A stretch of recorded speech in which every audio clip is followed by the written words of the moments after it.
Jai Hind children. Hope you all are fine at home.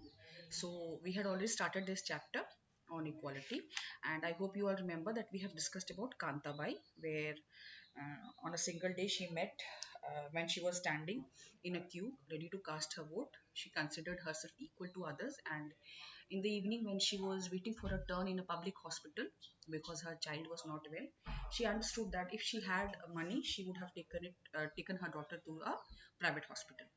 The next thing which we have discussed is universal adult franchise, which means that every adult in India, irrespective of his color, creed, wealth, is to be given or cast his vote once.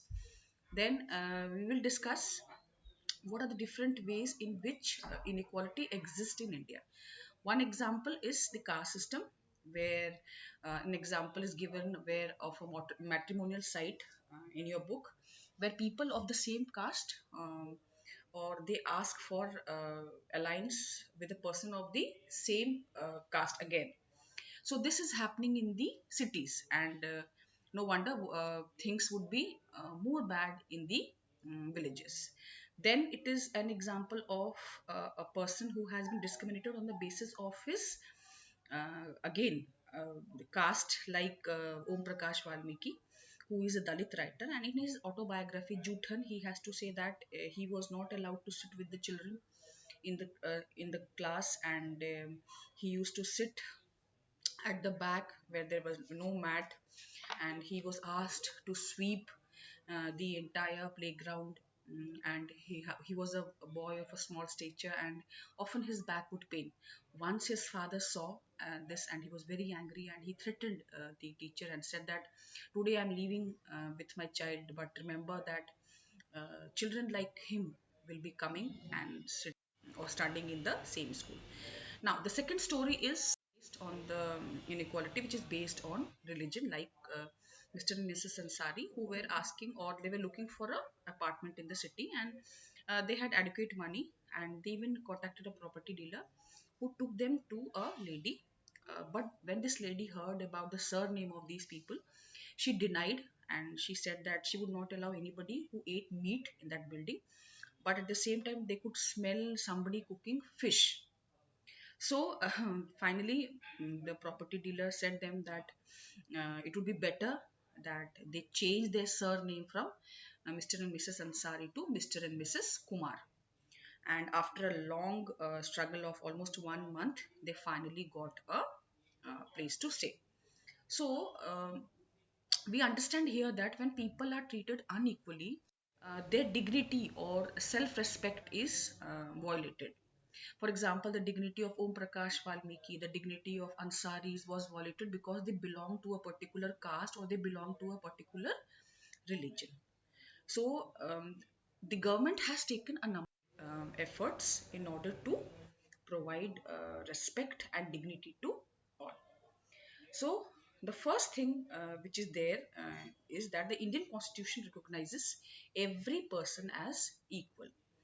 This means that every individual in the country, including male or female, people from all caste, religion, tribes, education, economic background, they all are recognized as equal.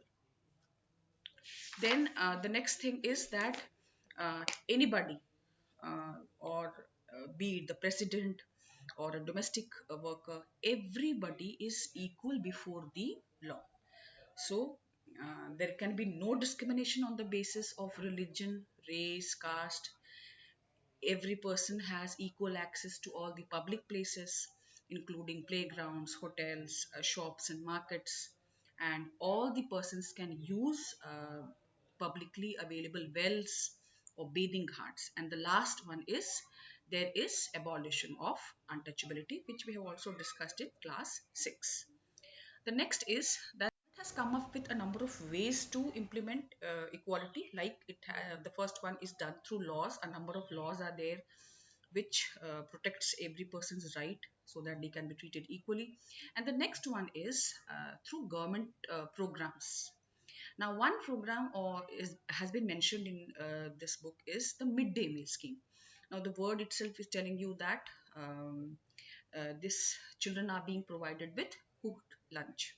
Now, this midday meal scheme was introduced in Tamil Nadu in the year 2001, and the Supreme Court had asked all the state governments to implement the scheme within 6 months.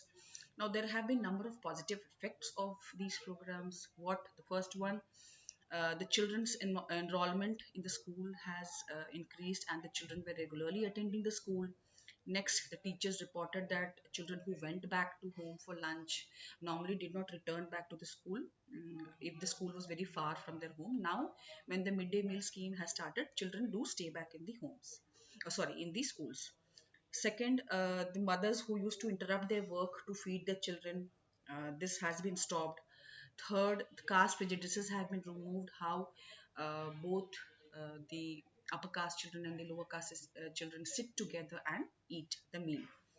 Next, Dalit women have got employment. How now these people or these ladies have been employed or they have been asked to cook the meal. And last, this has helped the poor students to come to school and who were not able to concentrate uh, on the studies because their stomachs were empty are now able to study properly. So this is for the second module. We'll be discussing the doubts in the live class. Till then, Jai Hind.